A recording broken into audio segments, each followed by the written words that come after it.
My name is Khalid. I am 29 years old. I was born in Mosul, Iraq. This is the heart of one of the most destroyed regions in the world. My father was a strict man. He taught me the Quran before I could read properly. Every morning, before the sun came up, he would wake me for prayers. My mother would cover herself completely. She rarely spoke unless spoken to. Khaled, my father would say, the infidels want to destroy us. They hate Islam. They hate Allah. I believed him.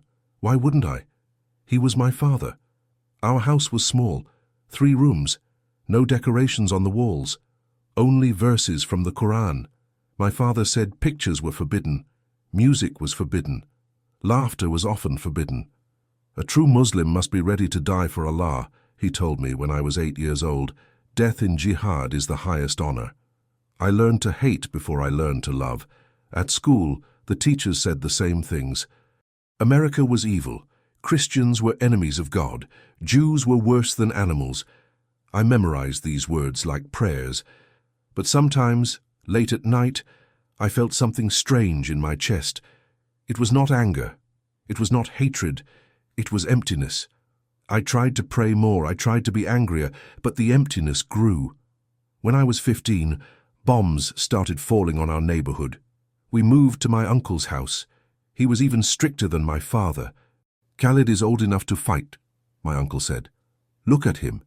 He is strong. He is faithful. My father nodded. Yes, it is time.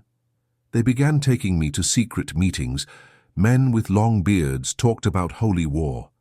They showed us videos of fighters dying for Allah. They said these men were in paradise now. Do you want paradise, Khalid? They asked me. Yes, I said. But I did not feel anything when I said it.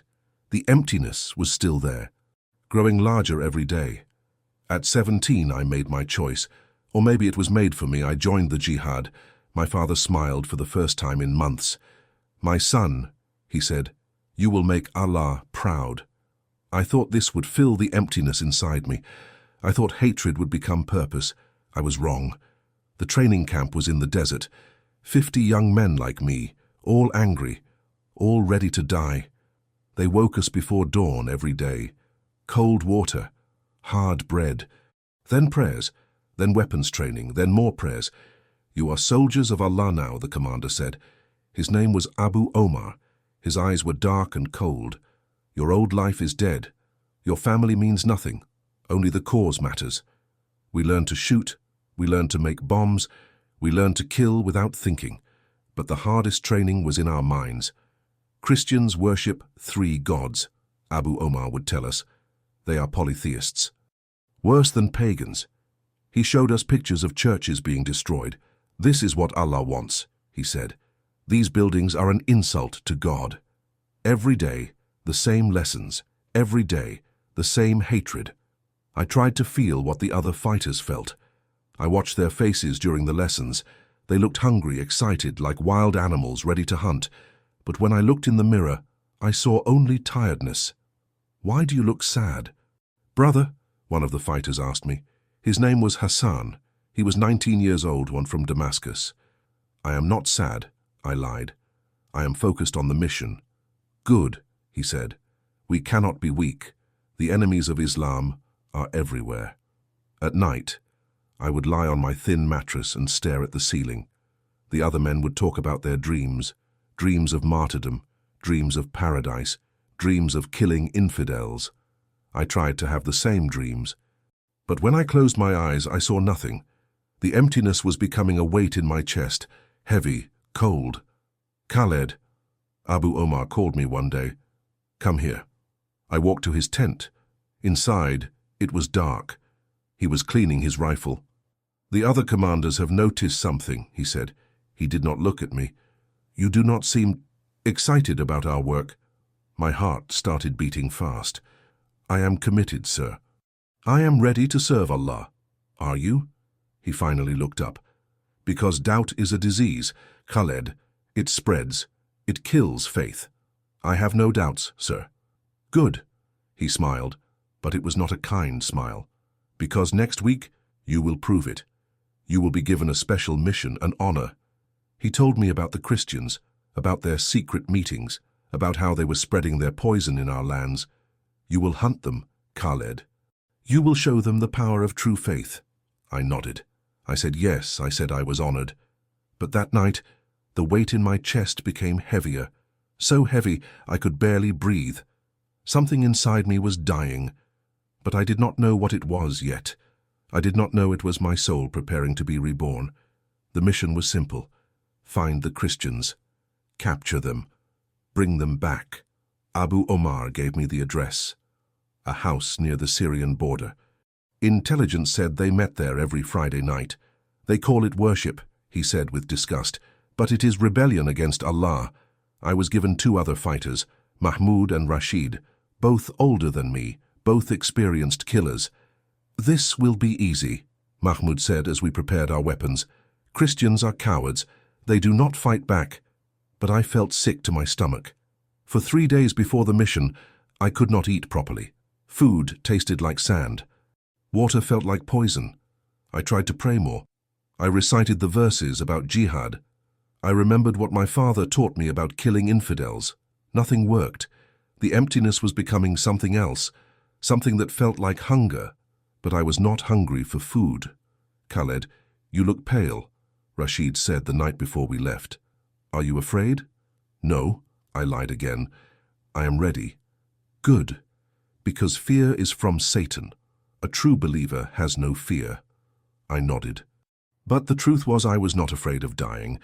I was afraid of living with this emptiness forever. We left the camp at dawn.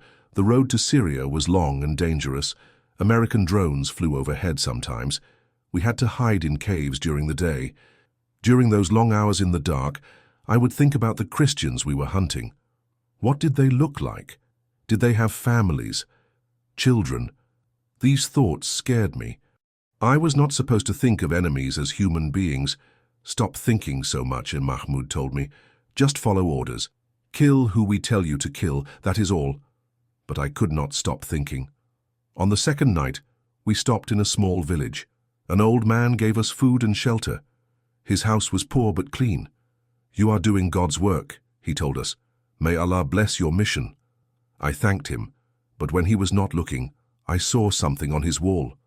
It was a small picture, a family photo, a woman holding a baby, both smiling. For some reason, this made me want to cry. I went outside to get air. The stars were bright that night, beautiful, peaceful. I tried to pray, but for the first time in my life, the words felt empty, like I was talking to nobody. Allah, I whispered, why do I feel this way? Why am I not like the other fighters? No answer came, only silence, and the hunger growing stronger inside me. The hunger for something I could not name, something I had never tasted, something that felt like peace. But I did not know what peace was. I had never experienced it. All I knew was hatred and emptiness. And now, this terrible hunger that would not go away. The next morning, we reached the border town. Tonight, we would find the Christians. Tonight, I would either become a real jihadist or something else entirely. I did not know which one scared me more. We found the house easily. It was small and old at the end of a dusty street. No guards, no protection. See? Mahmoud whispered. I told you, Christians are weak. We waited until dark. The plan was simple. Surround the house, capture everyone inside, no killing unless they resisted. But at sunset, the wind started blowing. Hard, sand, everywhere. A storm is coming, Rashid said. We should wait. Mahmoud shook his head. No, we do this tonight. Before they escape. The sandstorm grew stronger. It became difficult to see. The wind was howling like wild animals. I cannot see anything, Rashid shouted over the noise. We should find shelter. You two go, I said suddenly. I do not know why I said it. I will watch the house, make sure they do not leave. Mahmoud looked at me suspiciously. Why? Someone needs to stay, I said. If the storm stops and we are not here, they might run. It was a lie, but Mahmoud was cold and tired. He nodded. Fine. But if you see them leaving, you signal us immediately. Do not try to be a hero. They left to find shelter in an abandoned building nearby. I was alone. The storm was getting worse. I could barely see my own hands. I decided to find a place to hide and wait. There was a large rock formation about 50 meters from the house. I ran toward it, fighting against the wind. When I reached the rocks, I knelt down and tried to pray, but the wind was too loud. The sand was in my eyes, my mouth everywhere. I felt frustrated, angry. This was supposed to be my moment to prove myself as a fighter. Allah, I shouted into the storm, help me complete this mission. Help me kill your enemies. Then something impossible happened. The wind stopped, completely. In 1 second, everything became silent, but the sky was still dark. Darker than I had ever seen. I looked up.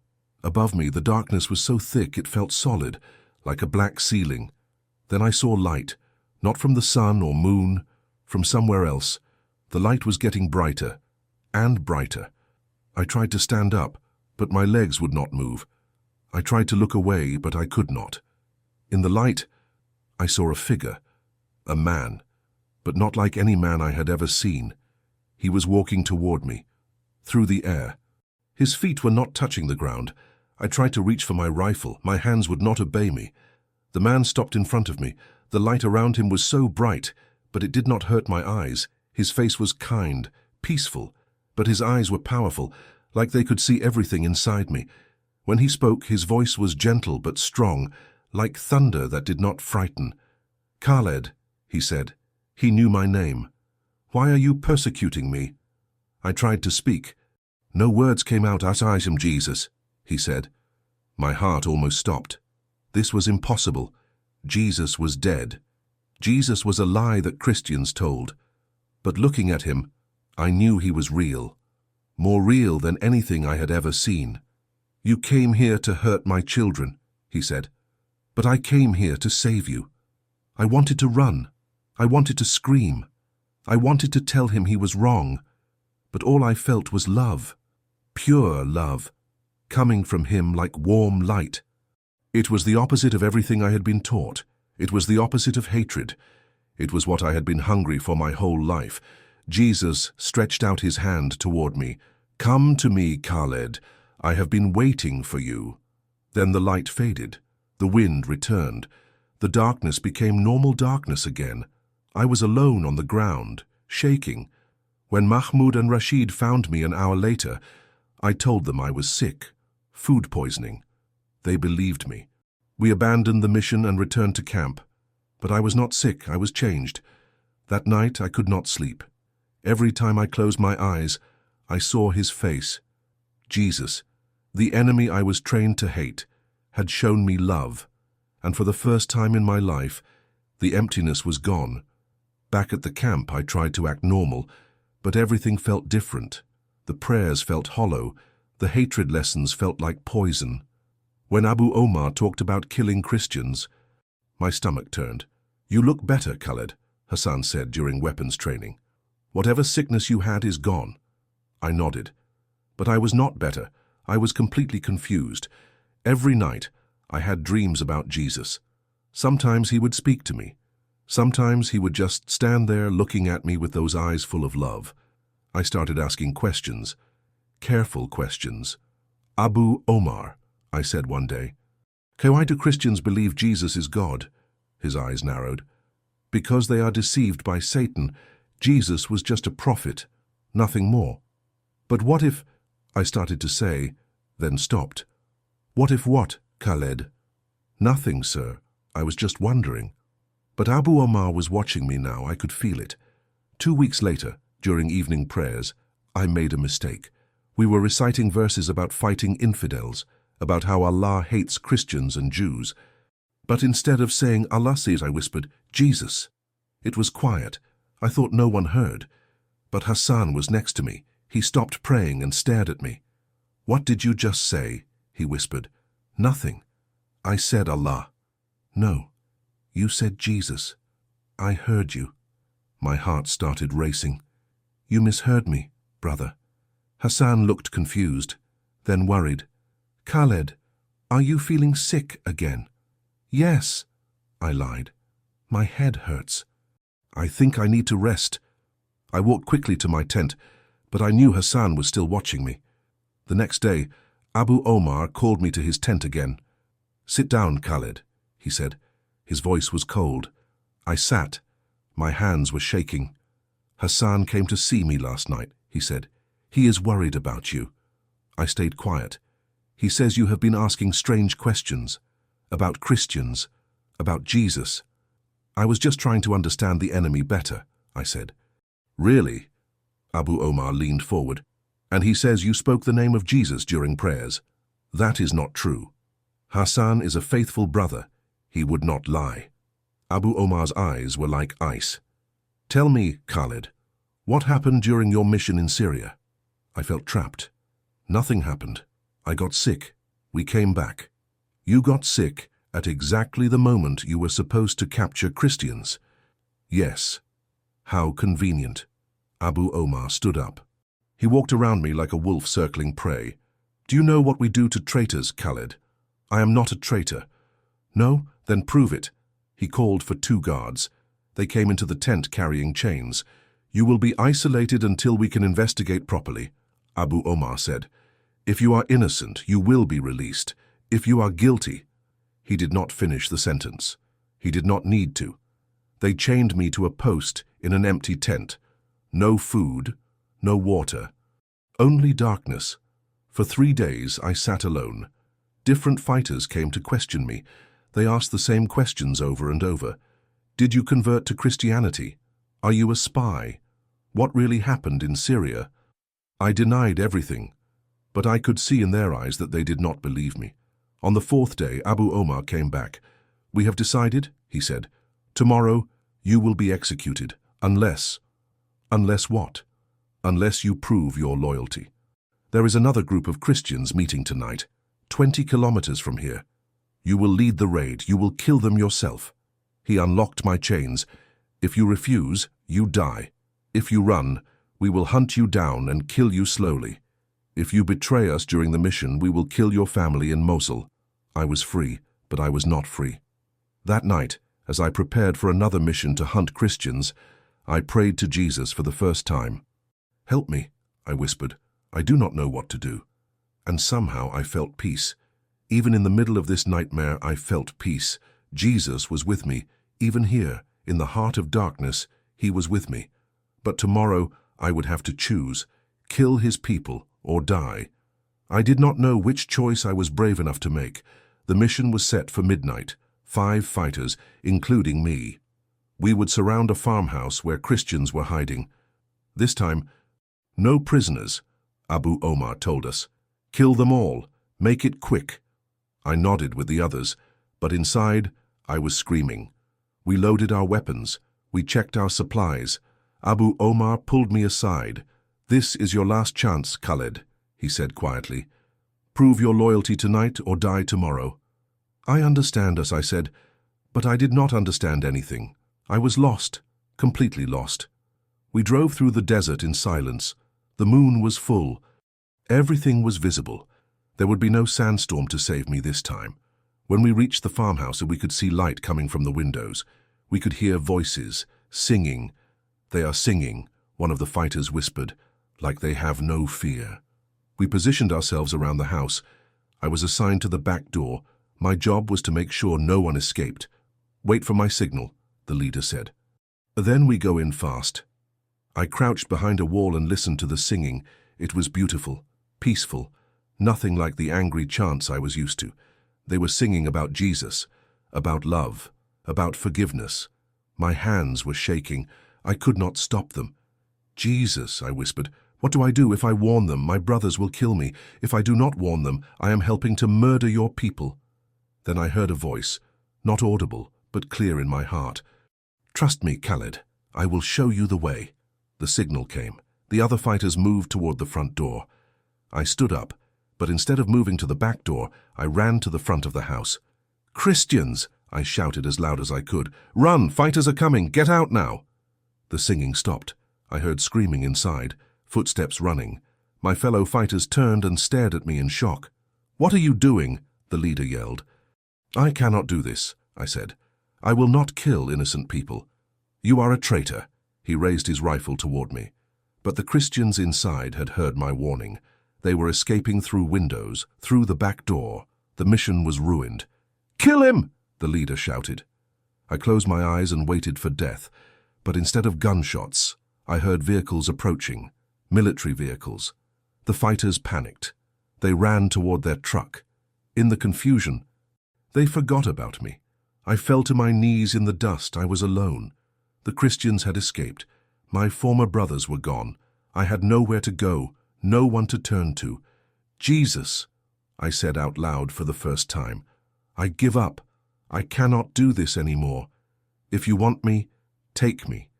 If you want to save me, save me. I surrender everything to you." As soon as I said those words, something changed inside me. The fear left. The confusion left. The emptiness that had followed me my whole life disappeared completely. I felt clean, like someone had washed away all the darkness I had carried for years. "I believe in you, Jesus," I whispered. "I believe you are God. I believe you died for me. I believe you rose from the dead. Forgive me for everything I have done, for all the hatred I carried, for planning to hurt your people. I give you my life, all of it, forever." Peace flooded my heart. Real peace. Not the temporary quiet I had felt before, but something permanent and deep. I stayed on my knees for a long time, crying. Not from sadness, but from relief. After 29 years of emptiness, I was finally full. After a lifetime of hatred, I finally understood love. After years of following a God who demanded blood, I had found the God who gave his own blood for me. When I finally stood up, I knew my old life was over. Khaled, the jihadist, was dead. Khaled, the Christian, was just beginning to live. But I also knew the real dangers were just starting. Abu Omar would hunt me. ISIS would never stop looking for me. I could never go home again. But I was not afraid. Jesus had saved my soul. He would take care of the rest. I started walking. I did not know where I was going. But I was not walking alone anymore. It has been 3 years since that night. I am writing this from a small apartment in Jordan. I work at a refugee center. I help people who have lost everything, just like I did. The first months were the hardest. I had no money, no friends, no family. I slept in mosques until they discovered I was a Christian. Then I slept in the streets. But God provided. He always provides. A Christian aid worker found me. His name was David. He was from America. He had been helping refugees for 10 years. "You look lost, brother," he said to me one day. "Can I help you?" I told him my story, all of it. I expected him to be afraid, to run away. Instead, he smiled. "Jesus specializes in impossible stories," he said. "David helped me get papers. He helped me find work. He helped me learn to read the Bible. The first time I held a Bible, I cried. This book that I was taught to hate became my greatest treasure. I read it every day, sometimes all day. I learned about grace, about forgiveness, about love that never ends. I learned that Jesus died for ISIS fighters too, even for me. 6 months later, I was baptized, not in secret this time, in a church, with witnesses, with celebration. When I came up from the water, I felt born again, literally. Now I work with other Muslim converts, men and women who found Jesus like I did. We meet every week. We pray together. We study the Bible together. We encourage each other. Many of them have stories like mine. Some were persecutors. Some were persecuted. All of us were lost. All of us were found. Last month, I received a message. It was from my sister in Mosul. "Khaled," she wrote, "we heard rumors about you. People say you became a Christian. Please tell me this is not true." I wrote back. I told her it was true. I told her I had found peace. I told her Jesus loved her too. She has not written back yet. Maybe she never will. But I pray for her every day. I pray for my parents. I pray for my uncle. I pray for Abu Omar and Hassan and all my former brothers. I pray that Jesus will appear to them like he appeared to me. I know he can. I know he will. He is still appearing to Muslims all over the world. Every week, someone new comes to our meetings. Someone who had a dream. Someone who had a vision. Someone who met Jesus in an impossible way. This is what I want you to know. If you are Muslim and you are watching this, Jesus loves you. He knows your name. He sees your heart. If you are angry at Christians, remember that I was too. If you think Jesus is just a prophet, I thought that too. But he is more, so much more. He is God. He is love. He is life. He died on the cross for your sins. He rose from the dead. He is alive today. And he is calling your name just like he called mine. Do not be afraid to answer. If you are Christian and you are watching this, pray for Muslims. Do not hate them. Love them. Remember that I was your enemy, but Jesus made me your brother. He can do the same for others. Pray especially for ISIS, for Al-Qaeda, for all the terrorist groups. These men are not monsters. They are lost souls who need Jesus. Pray that he will appear to them. Pray that he will save them. Pray that he will use them to bring others to him, just like he used me. Jesus specializes in impossible stories. My name is Khaled. I was a hunter of Christians. Now I am one of them. Jesus found me when I was going to kill his people. He disarmed me with love. If you are Muslim and you are hearing this, he loves you too. He still appears. He still saves. Pray for me. Pray for those who persecute, so they too can be reached.